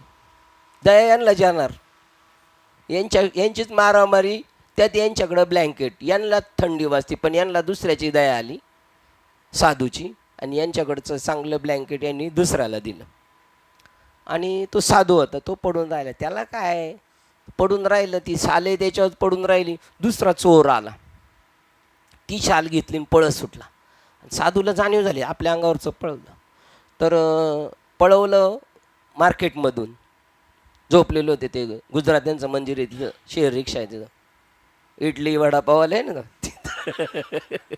तिथून जे पळालं ती घोंगडी घेऊन तो पळाला स्टेशनकडं चोर, आणि तो साधू इकडं मुक्ताबाई हॉस्पिटल का पळतो. चोर चोर चोर चोर. ते म्हणले यांची डोकी चक्कर आहेत काय नाही माळकऱ्यांची. इकडं पळायचं तर इकडं मग ते म्हणला हा कुठे गेला तर लास्टला कुठे येणार आहे, मुक्ताबाई वैकुंठ धाम, तिथं तो मला भेटणारच आहे. कारण तो वस्तू जगताकडं नाही पळला, त्याचं अंतिम सत्य कुठे आहे तिथं. आणि तो पळाला कुठं असतो, आपण कुठं पळालो असतो. म्हणजे वस्तू जगतामध्ये जो रमलेला आहे त्याला ती गोष्ट कळू शकत नाही. त्याचं प्रकृतीशी तादात्म्य नव्हे, तर त्याचे मन सतत बाह्य जगतातील विषय वस्तूंसंबंधी चिंतन करीत असते. जगातील वस्तूंच्या वैविध्यतेचा अमंगल अनुभव येण्यात ते नेहमी गुंतलेले असते. बघा, मन बिझी आहे त्याचं सारखं ह्या जगतातल्या वस्तूमध्ये. बिझी कुठं पाहिजे, पांडुरंग ध्यानी, पांडुरंग म्हणे, जागृती स्वप्नी. पांडुरंगाचा विचार करून झोपलं तर पांडुरंगच होतं बरं का. रात्रीचं जर ते आपण ती मुसलमानांची क्लिप पाहिली ते तुम्हाला मारणारे हाणणारे, मध्यरात्री आपल्याला स्वप्न पडतं आपल्यालाच धरलं कुठं सुरुवात केली का काय. हां, कारण आपलं मन एवढं कॅच करतं ना, पाहतो त्यावेळेला पूर्ण एकटक झालेलं. घरची बोलली तरी त्यांच्यावर आपण खेक असतो, कुत्री जशी खेक असतात तशी काप मध्ये बोलायचं नाही. मी हे पाहतो ते मनात जे असतं ना ते 100% त्याच्या स्वप्नात येतं. जगातील वस्तूच्या वैविध्याचा अमंगल अनुभव घेण्यात ते नेहमी गुंतलेले असते. या जगातातल्या सगळ्या गोष्टींचा मंगल अनुभव आहे का अमंगल अनुभव आहे? अमंगल अनुभवण्यात गुंतलेला असतो. म्हणून त्याच्या स्वतःच्या कामुक विचारांनी त्याची कर्मे निर्धारित होतात. म्हणून त्याने ठरवलेले बुडत्याचे पाय, यांनी जसं कर्म केलं त्याला तिकडे जावलं. याच्यात रुची आहे इकडे जाणार, याच्यात रुची आहे इकडे जाणार. जी व्यक्ती अशा तऱ्हेने आपल्या देहाशी इतक्या पूर्णपणे निगडीत असते, इतके फिट आहेत आपण, मृत्यू पावल्यानंतर कावळा शिवायला गेला तरी आपण शिवून नाही देणार त्यांना, एवढे देहाशी फिट आहे. शिवायचं नाही. ते तिकडं कोणतरी उठलेलं असतं कावळा लगेच मागं पळतो, त्याला लोक वरडतात, हे तू कशाला उठला. अव्यक्त रूपाने 10-11 दिवस देह जात नाही, देह कोणत्या गुंतत नाही. ज्याचं मन राहिलेलं असतं ना तर आपण जाणार नाही, आपण इथंच राहणार नाही. अरे बघ तुझी झोपायची जागा एमटी आहे, आता लाईट लावून ठेवलेली, मी नाही जाणार. 10व्याला मला शिवायला सांगतात, मी नाही जाणार. आणि हे म्हणतात घे बाबा, यांना चांगलं माहिती हा जाणार नाही. याचं मन गुंतलं, मग कोण वाटली घेतली का, जर्दा घेतला का, तंबाखू सिगारेट, नाही जाणार. ते अव्यक्त रूपाने त्या कावळ्यावर धावून येतं आणि कावळ्याला अव्यक्त शरीर दिसतं, त्याच्या दृष्टीत तेवढं आहे. कुत्र्याला एक दिसतं अव्यक्त शरीर. आपण गावाला रात्रीची जर कुत्री भुकायला लागली का इवळायला लागली म्हणायचे, इवळायला माहिती आहे तुम्हाला का समजायचं आत्ता कोणतरी कोणाचं तरी भरलेले यम न्यायला आलेलं असतं ना, ते शरीर त्यांना दिसतं. दसकरीला जर कावळा न शिवला तर खरी गाय आणायची, आता खोटी गाय, तिला एक दिसतं, एक भालूला दिसतं आणि अजून एक मांजराला नाही. 4 जणांना दिसतात, कावळा, भालू, गाय, एक राहिले कुत्रा, महत्वाचा राहिला.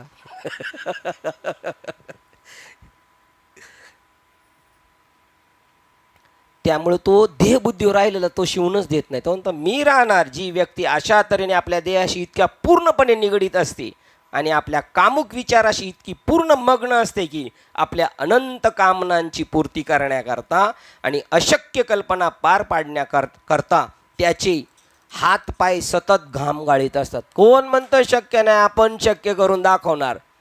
ते गोष्टीसाठी तेवढं धडपडेल, पण इकडं धडपडणार नाही. त्याला वस्तू जगताचे अग्रहण कसे शक्य आहे, अग्रहण कसे शक्य आहे. त्याला ग्रहणच आवडतं. ते ग्रहण त्याला नंतर काय लागतं, ग्रहणच लागतं त्याला, आहे का नाही. अग्रहण कसे शक्य आहे प्रश्नचिन्ह. तो सदैव त्याच्याकडेच आकृष्ट झालेला असतो, तिकडच त्याची झेप असते. तो सहेतुक भ्रांत पूर्ण हेतू धरून सहेतुक भ्रांत कल्पनांचा परितोष करीत असतो. आपल्या जीवनाची सर्वात मोठी परिपूर्ती समजून त्याला तो चिटकून असतो. मरेपर्यंत आपलं हे झालं पाहिजे, तेच फायनल आपलं. बाबा म्हणले 7, एका राजाने सांगितलं होतं मुनिमजीला, हिसाब करा आपलं किती आहे. त्यांनी सांगितलं 7 पिढ्या राजे बसून खातील लोक तुमची. इथून पुढे किती. राजा रडायला लागला. काय झालं म्हणलं 8वी पिढी काय खाईल. चकवे बाबा म्हणले माती खाईल 8वी पिढी. अरे काय डोकी आहेत आपली. आपल्या जीवनाची सर्वात मोठी परिपूर्ती समजून ज्याला तो चिटकून असतो त्याला वैविध्यपूर्ण जगताच्या सत्तेबाबत आग्रह धरतो. त्याचा आग्रह असतो, देवाबद्दल आग्रह नसतो, त्याचा आग्रह असतो. अत्यंत भक्तिभावाने जेव्हा साधक अनंत भावामध्ये विलीन होतो, बघा आता ट्रॅक चेंज झाला. अत्यंत भक्तिभावाने जेव्हा साधक अनंत भगवानामध्ये विलीन होतो तेव्हा त्या ठिकाणी त्याच्या कर्तव्याच्या, कर्माच्या आणि वस्तुमात्राबद्दलच्या सर्व जबाबदाऱ्या संपतात आणि तेव्हा तो त्या परमतत्वाच्या अनुभूतीप्रत येतो. संपलं पाहिजे. या जगाचं देणं आपलं संपलं पाहिजे. आपलं कर्म संपलं पाहिजे. आपण बळ नाही सोडायचं. बाबा म्हणतात कर्माने आपल्याला सोडलं पाहिजे. आपण कर्माला सोडून गेलो ते पळकुटे खाबरे. हो, कर्माने सोडलं पाहिजे. झाडाने देठाने आंब्याला सोडलं पाहिजे तर तो पिकू शकतो आणि गोड होऊ शकतो. त्याच्या अगोदर तो म्हणला मला पडायचं तर एक दोघ जण येडे झाडावर चढली आणि त्याच्यातलं एक पाय घसरून खाली पडलं. तर वरचा म्हणला तू खाली कसा पडला? काय म्हणला मुळे का ग तू? खालचा काय म्हणला? वरचा म्हणला तू खाली पडला कसा? खालचा काय म्हणला? येड्या, मी पिकलो म्हणून खाली पडलो. तू कच्चा आहे म्हणून वाजून वर आहे. हे का नाही? आंबा पिकल्यावर पडतो का नाही? मग हा पण काय झालं? पिकल्यावर पडला आहे की नाही? तो भगवानामध्ये विलीन होतो तेव्हा त्याच्या ठिकाणी कर्तव्याच्या कोणतं कर्तव्य राहत नाही. आपली डोकी चालवायची नसतात. आपण नसतात आपलं डोकं आपल्यासाठी चालवायचं. आपलंच माप आपण घ्यायचं. दुसऱ्याला मेजरमेंट नाही लावायचं. कर्तव्याच्या कर्माच्या. हे असं काय कर्म करतं त्याचं तर तिकडं काय करील काशी. तुम्हाला आपल्याला काय करायचं त्याचा बोजा का आपल्या डोक्यावर घ्यायचा? कारण सत्यवादी माणूस कदाचित असेल. मदने बाबा नेहमी सांगतात कोणाच्याबद्दल टिप्पणी द्यायची नाही. त्याचं पुण्य असेल किंवा त्याचं पाप असेल पण तुम्ही त्याच्यावर ताशेरे ओढत राहिलं तर त्याचं पाप कोणी. आजच मला वाटतं ढोबळे साहेबांनी टाकले धुणी धुवायची असेल तर कोणाची धुवायची? आपली धुवायची का दुसऱ्याची दूध बसायची? आपण आपलं चकाचक व्हायचं. दुसऱ्याच्या कर्माच्या आपल्या कर्तव्याच्या आणि वस्तुमात्राच्या सर्व जबाबदाऱ्या संपतात. फटाकडा झाला. सुटला तो बघा. आणि तेव्हा तो त्या परमतत्वाची अनुभूती परत येतो. तिथपर्यंत पोहोचला जातो. सगळ्या जबाबदाऱ्या संपल्या. मन हे राम झाले प्रवृत्ती ग्रासून कैसे निवृत्तीशी आली. कसं आलं मलाच कळालं नाही. तर म्हणतात कवतूक वाटे झाली ते वेचाचे नाव मंगळाचे ते. हे असं झालंच कसं? अरे मेलं तर आसक्ती सुटत नाही. याची जिवंतपणी माझी सुटलीच कशी? याचं तुकोबर आहे. म्हणतात मला स्वतःला कवतूक वाटी. त्या तुम्ही शिकायला जाता ना भजन, त्या ताई त्यांच्या घरी जाण्याचा योग आला. 1 माळा 2 माळा 3 माळा. मी म्हणलं बापरे. म्हणलं भारी आहे. ते म्हणले बाबा आणि इकडे पण बटवाडीत एक आणि मालक महाराज काही कामावर जात नाही मीच करते. बापरे कसं काय? ते म्हणले लोक स्वतःची सोने मोडतात मला घेऊन देतात खुली. काय म्हणतात FD मोडतात मला घेऊन देतात. मी म्हणलं असं? ते म्हणले तुम्ही असं नका करू. मला असंच वाटते. असं का? ती म्हणली मला प्रश्न पडतो माझी खोली यांना काय मोडायची गरज आहे? सर्टिफिकेट काही घेणं देणं नाही देणं. तो तिथपर्यंत पोहोचला बघ. वस्तुमात्राच्या त्या परमतत्वाच्या अनुभूती प्रतवाला. त्याच्या सगळ्या जबाबदाऱ्या कोण सांभाळतो? ईश्वर. नामदेव महाराजांच्या पोरांच्या बारशापासून तर लग्नापर्यंतच्या जबाबदाऱ्या कोणी? देवाने सांभाळला. तो त्यावेळेला शिल्लक राहत नाही. आपल्या कर्तव्य कर्माबाबतची धर्म, ऐहिक कर्माबाबतची कर्म आणि विषय संबंधीची विषय आसक्ती या सर्व सोडल्या पाहिजेत. आपण केलं तर होणार आहे काय? आपण केलं तर होणार आहे, नाही तर नाही होणार. हा इंदिरा गांधी गेल्या कसं काय व्हायचं भारताचं? आले चिरंजीव गेले एका मागं एक, आले तिसरे. अरे येथे राम आले, रामकृष्ण आले गेले. त्याने काय जग ओस पडले तर तुझ्या जाण्याने तुझ्या राहण्याने काय होत नसतं. निमित्त मात्र आहे आपण. आपल्याला मिळालेला चान्स आहे त्याचा उपयोग करून घेतला पाहिजे. धन्य आम्ही जन्म आलो दास विठोबाचे झालो. आसक्ती सर्व सोडल्या पाहिजेत आणि त्याच्या जागी आपण आत्मतत्वावरील चिंतनाबाबत त्या आसक्ती जोडल्या पाहिजेत. इकडच्या आसक्ती काढायच्या आणि इकडच्या आसक्ती जोडायच्या. सर्व लोभ्या जैसे धन तैस्या परी आम्हा नारायण. लोभी माणसाला जेवढं धन तसं आम्हाला नारायण. पतिव्रता जैसे भ्रतार प्रमाण तैस्या परी आम्हा. त्या बाईला जसं नवरा ह्याप्रमाणे ती पतिव्रता, तसं आमचं लग्न आहे कोणाशी? परमात्म्याशी, तो आमच्याशी. अशी त्याचे इकडचं ट्रॅक तिकडं केला पाहिजे. आज हार्बर लाईनच्या गाड्या सर्व बंद राहतील आणि सगळ्या मेन लाईननी धावतील. तसं करायचं. तिकडच्या आसक्ती काढून आत्मतत्वावरील चिंतनाबाबत त्या आसक्ती जोडल्या पाहिजेत. जेव्हा आपण ध्यान अवस्थेत असणार, गतिमान आपण जेव्हा ध्यान अवस्थेत आपणास गतिमान करण्याचा आणि उच्चतर जाणीव तत्वाच्या परिसरात उतरण्याचा प्रयत्न करतो, तेव्हा खालच्या पातळीवरील सर्व अहंकार प्रेरित ऐहिक आणि तसेच पवित्र कर्मे थांबली पाहिजेत. कोणती? ऐहिक या जीवनातली, आणि पवित्र मला हे करायचं, मला ते करायचं, ते पण थांबलं पाहिजे.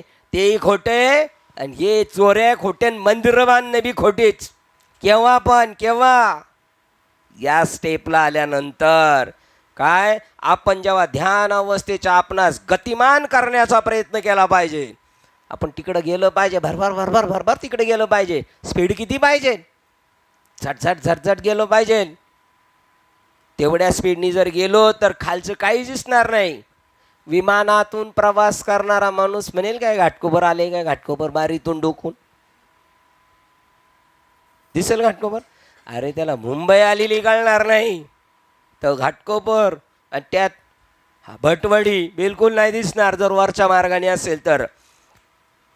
उच्चतर जाणीव तत्वाच्या परिसरात उतरण्याचा प्रयत्न करतो तेव्हा खालच्या पातळीवर सर्व अहंकार, खालच्या पातळीवरील सर्व अहंकार प्रेरित कर्म कशाने करतो? अहंकारानेच. मी मी मी मंदिर बांधणार, दाढी डुकी नाही करणार पण मंदिर बांधणार, हा अहंकार सुद्धा शिल्लक राहत नाही. ते म्हणतात अहंकार प्रेरित ऐहिक तसेच पवित्र कर्मे थांबली पाहिजेत. पवित्र पण हो, ही पवित्र आहेत ना, म्हणायला पवित्र नाही तर ती सुद्धा कशी आहेत? स्वर्गी पुण्यात्मक पापे जायची. पापात्मक पापे स्वर्गात कोणती पुण्य जातात? स्वर्गी पुण्यात्मक पापे जायचे. पुण्य म्हणायला नाही तर पापच आहे. आणि स्वर्गी पुण्यात्मक पापी जायचे, पापात्मक पापे नरका जायचे, आणि माते जे पाविजे ते हे शुद्ध पुण्य जगी. ते शुद्ध पुण्य म्हणजे मी ब्रह्म, जगत ब्रह्म. बस आता मला काहीच कर्म राहिले नाही. ती पवित्र कर्मे सुद्धा थांबली पाहिजेत. म्हणून पूर्वीचे साधू ज्ञानेश्वर महाराज म्हणून म्हणले, आता मला समाधी घ्यायची, बस झालं. आता माऊली म्हणले 22 वर्षात झालं आपलं म्हातारं. डॉक्टर का नाही ती पोरं कशाला न्यायचं म्हाताराला डॉक्टरकडं? माळ घालीत असेल तरच न्यायचं म्हाताराला डॉक्टरकडं, नाही तर नाही न्यायचं. कशाला गर्दी वाढवायची? मी माझ्या स्वप्नात कितीही कर्मे केलेली असोत, मग ती कितीही मंगल अथवा पवित्र असो, तशी ही सगळी कर्म कशी आहेत? स्वप्नातलीच आहेत, अमंगल किंवा मंगल. ज्या क्षणी मी जागा होतो त्या क्षणी स्वप्न कार्य त्वरित थांबले पाहिजे. का स्वप्नातलं अर्ध घर बांधलं राहिलेले, मग परत इकडून का वाळूच्या गाड्या मागवायच्या का? थांबणार. स्वप्नात शिक्षा झाली होती 7 वर्षाची आणि 4 वर्षे झालेली आहेत आणि 4 बाकी आहे, मग जागा झाल्यावर परत जाईल काय जेलमध्ये? कारण ते काय होतं, एक स्वप्न होतं. स्वप्न कधी होतं जातं? स्वप्न कधी जातं? साधू बोध देतो तेव्हा. बोध देतो तेव्हा कोणतं तूप लागतं? गाईचं का म्हशीचं? म्हशीचं असेल तर जरा जड, तर ते कोणतं तूप वापरलं त्याच्यावर डिपेंड आहे साहेब सगळं. कालवडीचं गावठी गाईचं असेल तर स्पीडनी जाईल, म्हशीचं असेल तर जरा. बारकाल्या पोरांना सुद्धा म्हणले म्हशीचं दूध पाजायचं नाही, नाही तर ते रेडक्यासारखं होईल. आणि गाईचं आहे ना लगेच उठून पळल. काय प्रमाण आहे तुकाराम महाराजांचं? पडीला विसर स्वप्ना माझी. काय सुरुवात आहे? भोजना मागती तूप पावशेर. पडीला विसर स्वप्ना माझी. ही स्वप्न आहे ना, काय असं होणार, विसर पडणार या स्वप्नाचा. जगत काय आहे? स्वप्न आहे, त्याचा विसर पडणार त्यांना. कधी? बाबांनी 1/2 किलो तूप खाल्लं. एका दिवशी बाबांनी 1/2 किलो तूप खाल्लं, काय कंडिशन होईल बाबाची सांग बरं. एका दिवशी जर 10 जणांना प्रबोध द्यायचा असला तर म्हणजे किती किलो होईल तूप? बाबा ॲडमिटच दुसऱ्या दिवशी, आहे की नाही? तुपाचं जसं काही होत नाही, ते प्रतिकात्मक आहे.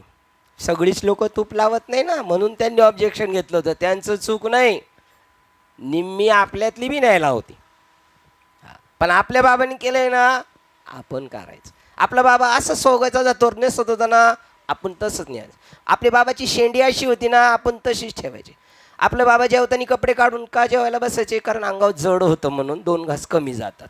मग आपण मी तसं. ही जशी नाटकं करायची खोटी खोटी, तशी खऱ्याची सुद्धा कधी कधी नाटकं करायची असतात.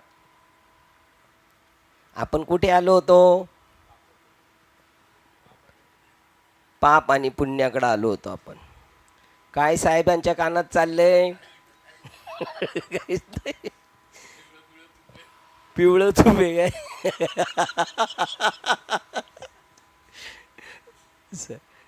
मग तसं असेल का? पिवळं तूप नसतं नाही का?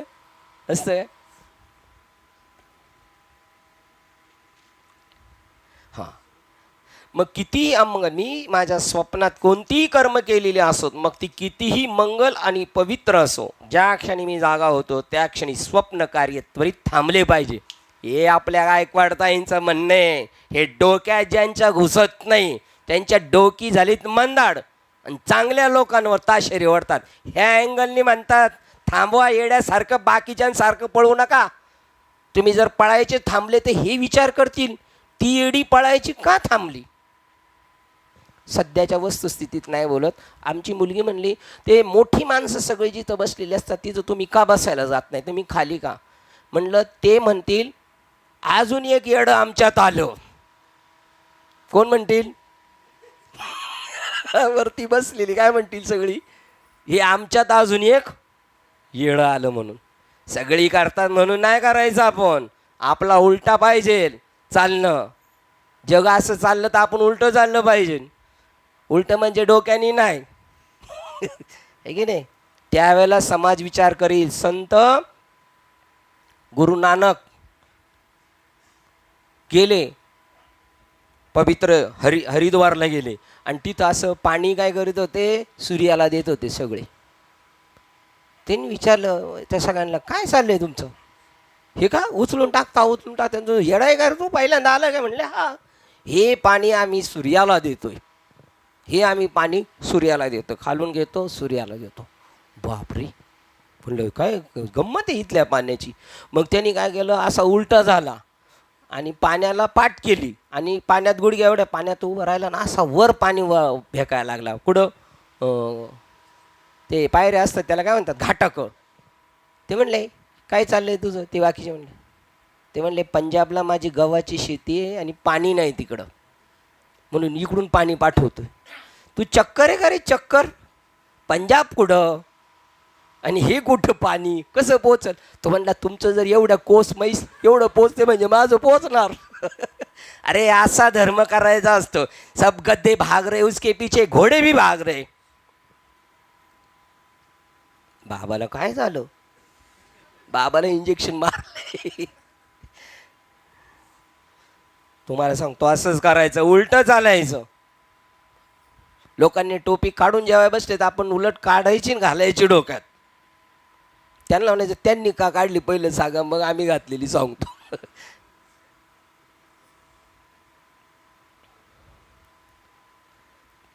ज्या वेळेला तो जागा होतो, मग किती अमंगल असलं तरी पण ज्या क्षणी जागा होतो त्या क्षणी स्वप्न कार्य त्वरित थांबलेच पाहिजे. आता मी तसं करणार नाही, मला ते कार्य पुढे चालू ठेवण्याचे नसते म्हणून नव्हे, तर स्वप्नाभिमानी आत्मा जो ते काम करीत होता तो जागृतीत उपलब्ध नसतो.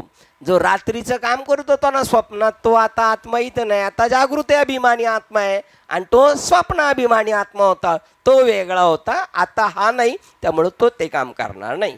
संपूर्ण कार्यक्षेत्र आणि स्वप्न अवस्थेत उपलब्ध असणारी कर्म करणारी उपकरणे आता माझ्यामध्ये जागृत अभिमानी आत्म्यामध्ये विलीन झालेली असतात. रात्रीचं स्वप्न कुठं गायब झालं? जिथून निर्माण झालं होतं तिथंच गायब झालं. तू कुठून आलास तिथंच तुला जायचंय. आलास जिथून या जाशी कवने रे टाया. हां, आलासी कोठून या नाही म्हणायचं आपण, आलासी जेथून या जाशी कवने रे टाया. इकडून आला आणि इकडं चालला. त्याप्रमाणे आपण अंगीकारलेली ऐहिक आणि पारलौकिक कर्मे, आपल्या जगातली कर्म आणि पारलौकिक मला सुटायचे ती कर्मे, आणि आपण कवटाळतो आणि त्या निरनिराळ्या वस्तू विषय वस्तू जे आत्मा वा ब्रह्म यांच्या चिंतनात सतत जीवन व्यतीत करीत असतात. बघा, त्याप्रमाणे आपण अंगीकारलेली ऐहिक आणि पारलौकिक कर्मे आपण कवटाळतो त्या निरनिराळ्या विषय वस्तू जे आत्मा व ब्रह्म यांच्या चिंतनात सतत जीवन व्यतीत करत असतात. बघा, ट्रॅक चेंज झाला आहे. ते त्याच्या पलीकडे गेलेले असतात. आपण सगळे चिटकलेले आणि ते मात्र ते त्याला चिटकत नाही. बाबा जर आपल्याला म्हटले करायचा प्रपंच करायचा, चांगला करायचा, मग बाबाला विचारायचं तू का बरं इकडं पळतो, सांग बरं बाबा, मला का घेऊन जात नाही तुझ्याबरोबर. बाबांना आपण उलटा प्रश्न करायचं, मला तुमच्यासारखंच करायचं आहे, मला तुमच्यासारखंच व्हायचं आहे. ते म्हणले आपल्याला करत राहा, ते करत राहा म्हणतात. मग आपण म्हणतो हो हो. मग ते म्हणतात अजून रुची आहे. मामासाहेब दांडेकरांना आमचे भोर बाबा म्हटले, आम्ही सगळे विद्यार्थी पास झालो आणि आमच्या परीक्षा झाल्या. मग आमचे 4 वर्षाचा अभ्यास संपल्यानंतर मग सांगितलं बाबा नो आता तुमचा अभ्यास संपला जावा.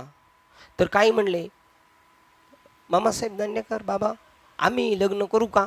पहिलं करून टाक म्हणले. का? तुझ्या मनात ज्या अर्थी प्रश्न आल्या त्या अर्थी तुझी इच्छा तू करून टाक. ज्याला करायचंच नाही तो विचारितच नाही. म्हणजे ज्या अर्थी आपल्याला बाबा म्हणले करत जायचं कामधंदा नेटाने करायचं का, ते बघतात खात्री करतात हा नेटानेच करतोय ना, याचा चांगली दम छाट होऊ दे, दमला का येणारच येतो, पण चांगला दमून द्यायचा जरा त्याला. ते आत्मा आणि ब्रह्म यांच्या चिंतनात सतत जीवन व्यतीत करीत असतात. ते त्याच्याही पलीकडे गेलेले असतात. कशाच्या? आत्मा ब्रह्म. हे बी म्हणायला आपल्याला कळण्यासाठी हे शब्द आहेत. तो ब्रह्मन आत्म्याचं चिंतन करत नाही, तो ब्रह्माच झालेला असतो, त्याचं चिंतनही राहिलेलं नाही आता. पण तुमच्यासाठी आपल्यासाठी नाटकं करत असतो तो. बसा बसा बसा.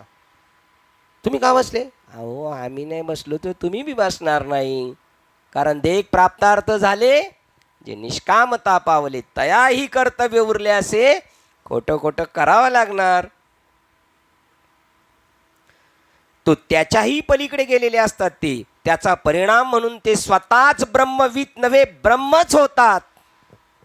या ब्रह्मभावनेत वैविध्यपूर्ण जग उपलब्ध असत नाही. ज्यावेळेला तो ब्रह्मरूप होतो त्यावेळेला जग दिसत नाही.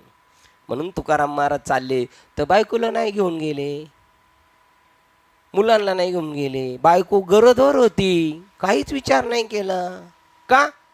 का निष्ठुर होते काय? त्यांना जगत दिसत नव्हतं, त्यांचं कर्म संपलं. उलट मंडळीला म्हणले तुला यायचं का? तेवढा असतं एक थोडा मायाचा पाश असतो, यायचं का तुला माझ्याबरोबर? ती म्हणली एक काम करते, आता म्हैस व्यायला झालेली आहे, तेवढे मी कार्यक्रम करते, तुम्ही नेहमी जसे सप्त्याला जाता तसे जाऊन परत या, मग आपण पुढच्या वेळेला बघू. गेले, निघून गेले. हो, एक खोटं करणारा निघून गेला. काय नाव त्यांचं? खोटं विष्णुपंत पागनीस. विष्णुपंत पागनीस. त्यांना तुकाराम महाराजांचा रोल करायला सांगितला चित्रपटामध्ये, बरं का. गेले ना, विमानात बसले तुकाराम महाराज गेले. असं सीन होता आणि पिक्चरचा एंड. विमानात बसले, ते उतरायच तयार नाही.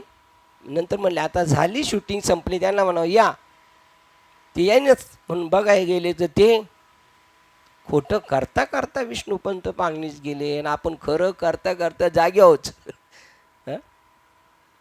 होणार आपलं पण होणार नाही. आपल्याला लिंक दिलेली आहे, फक्त आपण काय करत नाही, यूज ब्रेन, डोक्याचा वापर करत नाही. मग त्यानंतर हे ब्रह्मभावनेत वैविध्यपूर्ण जग उपलब्ध असत नाही. श्लोक क्रमांक 342. ज्याने भरपूर वेदांत श्रवण केले आहे अशा संयमी साधकाने, खूप ऐकल्याने अंमलात आणतोय, संयमी झालेला आहे. आपल्या अंतःकरणात सर्वात्मक नित्य सिद्ध राहावे म्हणून ही श्रुती त्याला निर्विकल्प समाधीचा अभ्यास करण्यात सांगते. काय सांगतात हे? आता निर्विकल्प कर्म करायची, पण त्याच्यात कोणताही विकल्प ठेवायचा ना, संकल्प ना विकल्प. बरं होईल, वाईट होईल, जे होईल ते होईल, त्याच्याशी आपला काही संबंध नाही. ज्याने भरपूर वेदांत श्रवण केले आहे, म्हणजे ज्याने महावाक्याचा विचार केलेला आहे चांगल्यापैकी, अशा संयमी साधकाने आपल्या अंतःकरणात सर्वात्मक नित्य सिद्ध राहावे म्हणून, जे सर्वात्मक जो आत्मा आहे तो नित्य आपल्यामध्ये, आपण त्या भूमिकेवर सिद्ध राहावं म्हणून त्याला निर्विकल्प समाधीचा अभ्यास करण्यास शिकवते. 7 मिनिटं आहेत आपल्याकडे. बृहदरण्यक उपनिषदामधील एक फार विख्यात विधान या श्लोकात उद्भूत केले आहे. साधकाने अंतिम आध्यात्मिक अनुभूती करता स्वतः पात्र होण्यासाठी काय केले पाहिजे, शेवटच्या स्टेपची अनुभूती घेण्यासाठी साधकाने नेमके काय केले पाहिजे, हे एका ओळीत निर्देशित केले आहे. षड्गुणांचा उल्लेख केला आहे. 6 चांगल्या गुणांचा उल्लेख केलेला आहे. षड्गुणांचा उल्लेख केलेला असून त्याची दक्षतेने जोपासना केली पाहिजे. काळजीपूर्वक ते अंमलात आणलं पाहिजे. ही षड संपत्ती तुमच्या खिशात ठेवा आणि पूर्णत्वाच्या यात्रेस सुरुवात करा. काय ठेवा खिशात? पैसे, ATM कार्ड ठेवा आणि यात्रेला सुरुवात करा. कोणते ATM? जर तुमच्याजवळ हे 6 गुण असतील तर तुम्हाला तुमच्यातील आत्मतत्व ते सत्य स्वरूप पाहाल, प्रत्यक्ष ईश्वर स्वरूपचा अनुभूती येईल तुम्हाला. हे व्यक्तिमत्व विषय शिस्तीचे गुण असे. शांती, शांती, शांती, शम आपल्याला दिलेले आहे. प्रबोध म्हणजे शमदमावरी हरी झाला. शमदमाने वरायचे हरीला वर्ण. क्षम आत्मसंयमन. दम, शम म्हणजे मनोनिग्रह आणि दम म्हणजे इंद्रियांना थांबवायचं. दृश्य भावना विचार, पहिलं क्षम, दुसरा दम, तिसरा दृश्य भावना या विचार, यातून मनाची निवृत्ती उपरती करायची. या दृश्यातून आपली निवृत्ती करायची, भावनेतून निवृत्ती करायची, विचारातून सुद्धा नील होऊन जायचं. 4 जीवनाच्या टोचण्या शांतपणे कुरकुर न करता आणि मोठ्या उदात्ततेने सहन करण्याची समर्थता, तिला तितिक्षा म्हणतात. काहीही झालं तर शांत राहायचं, आणायचं नाही, चिडचिड निर्माण नाही करून घ्यायची. माऊली म्हणतात तितिक्षा आहे, पण दात ओठ खाऊन सुद्धा नको. राग आलाय पण आता काय करता ना याचं, तर आपले दात आणि जीभ पण चावायची नाही, त्याचं नाव तितिक्षा. दात ओठ चावले तरी तितिक्षा नाही. 5 नंबर, तुमच्या स्वतःवर शास्त्रावर आणि सत्य स्वरूपावर विश्वास, श्रद्धा पाहिजे. आपला विश्वास आपल्यावर पाहिजे. मूर्ख लोकांकडून काय सर्टिफिकेट मिळवायचं आपल्याला, त्याची सूत त्याला नाही, तो काय आपल्याला सर्टिफिकेट देणार आहे? आणि आपले हे काम सर्टिफिकेट मिळवण्यासाठी चाललंय का? आपल्याला उद्धार करून घ्यायचा. आपला विश्वास, मी करतोय, बरोबर करतोय असं आपल्याला वाटलं पाहिजे. त्याच्यानंतर शास्त्रावर पूर्ण श्रद्धा पाहिजे. शास्त्र सांगेल ते, शास्त्र म्हणेल ते सांडावे, एवढी आपली भूमिका पाहिजे. सत्य स्वरूपावर विश्वास, ईश्वरावर अंतिम क्षणापर्यंत विश्वास, माझा प्रभू येईल मला सोडून नेईल या प्रसंगातून, एवढी त्या ईश्वरावर श्रद्धा पाहिजे. 6 जे तुम्हाला मिळाले आहे त्यात समाधान, जेवढं ठेविले आनंद ते तैशीची, नुसते उलघाल नाही पाहिजे. समाधान या षड्गुणांनी संपन्न असल्यावर साधकास आध्यात्मिक अनुभूती ही अगदी सोपी गोष्ट आहे असे आढळून येईल. फार सोपं आहे मग अशा अँगलने गेलं तर. तो आता आपले संपूर्ण लक्ष आत्मतत्वाकडे वळविल आणि त्याची साक्षात अनुभूती घेईल. आत्मानी एव आत्मनम पश्येत. आपण थांबूया, आपली वेळ झालेली आहे. वेळ तर आपली सगळ्यांची झालेली आहे, पण देतोय देव थोडीशी वाढवून, त्याचं आपण काम करूया. श्लोक क्रमांक 342ला मध्यावर थांबतो, अर्ध्यावरच थांबतोय. 342 विवेक चूडामणी ग्रंथ श्लोक क्रमांक 342ला अर्ध्यावर थांबतोय. उद्या पाहूया. झालेली सेवा हृदयस्थ सद्गुरू सच्चिदानंद श्रीपाद बाबा रामदास बाबा, अधिष्ठान श्री विवेक चूडामणी ग्रंथ संत मालिका, तसेच तुम्हा संत वृंदांच्या चरणावर सेवा समर्पित करून सेवेला इथे पूर्ण विराम देऊया. पुंडलिक वरदे हरी विठ्ठल. पंढरीनाथ भगवान की जय. माऊली ज्ञानेश्वर महाराज की जय. जगद्गुरु संत तुकाराम महाराज की जय. शांती ब्रह्म एकनाथ महाराज की जय. सच्चिदानंद श्रीपाद बाबा की जय. सच्चिदानंद रामदास बाबा की जय. अवधूत चिंतन श्री गुरुदेव दत्त गोपाल कृष्ण भगवान की जय. बोलो रे भाई सब संतन की जय. गणपती बाप्पा मोरया. आता विश्वात्मके देवी येणे वाद्यज्ञ तोषावी. तोषोनी मज द्यावे पसाय दाने. जय खळांची व्यंकटी सांडो. सत्कर्मी वाढो. दूता परस्परे चढो मैत्र जीवांचे. दुरितांचे तिमिर जाओ. विश्व स्वधर्म सूर्य पाहो. जो जे वांछिल तो ते लाभो. प्राणी जात वर्षद सकळ मंगळी. ईश्वर निष्ठांची मांद्याळी. अनावरत भूमंडळी भेट तुकारा होता. सदा कल्पतो निरालो. चेतना चिंतामणीचे गाव. बोलते अर्णव पियुषांचे. चंद्रकेचे लांछन. मार्तंड जे तापहीन. ते सर्वाही सदा सज्जन सोय होतु. युमौला सर्व सुखी. पूर्ण होई त्रिलोकी. भजितो आदि पुरुषिया पंडित. आणि ग्रंथोपजीवी विशेष लोकी. दृष्टादृष्ट विजय होवावेची. एतमळे श्री विश्वेश्वराहो. आओ जाओ. येणे वरे ज्ञान देवो सुखिया झाला. येणे वरे ज्ञान देवो सुखिया झाला. येणे वरे ज्ञान देवो सुखिया झाला. हरि ओम. शांती शांती शांती.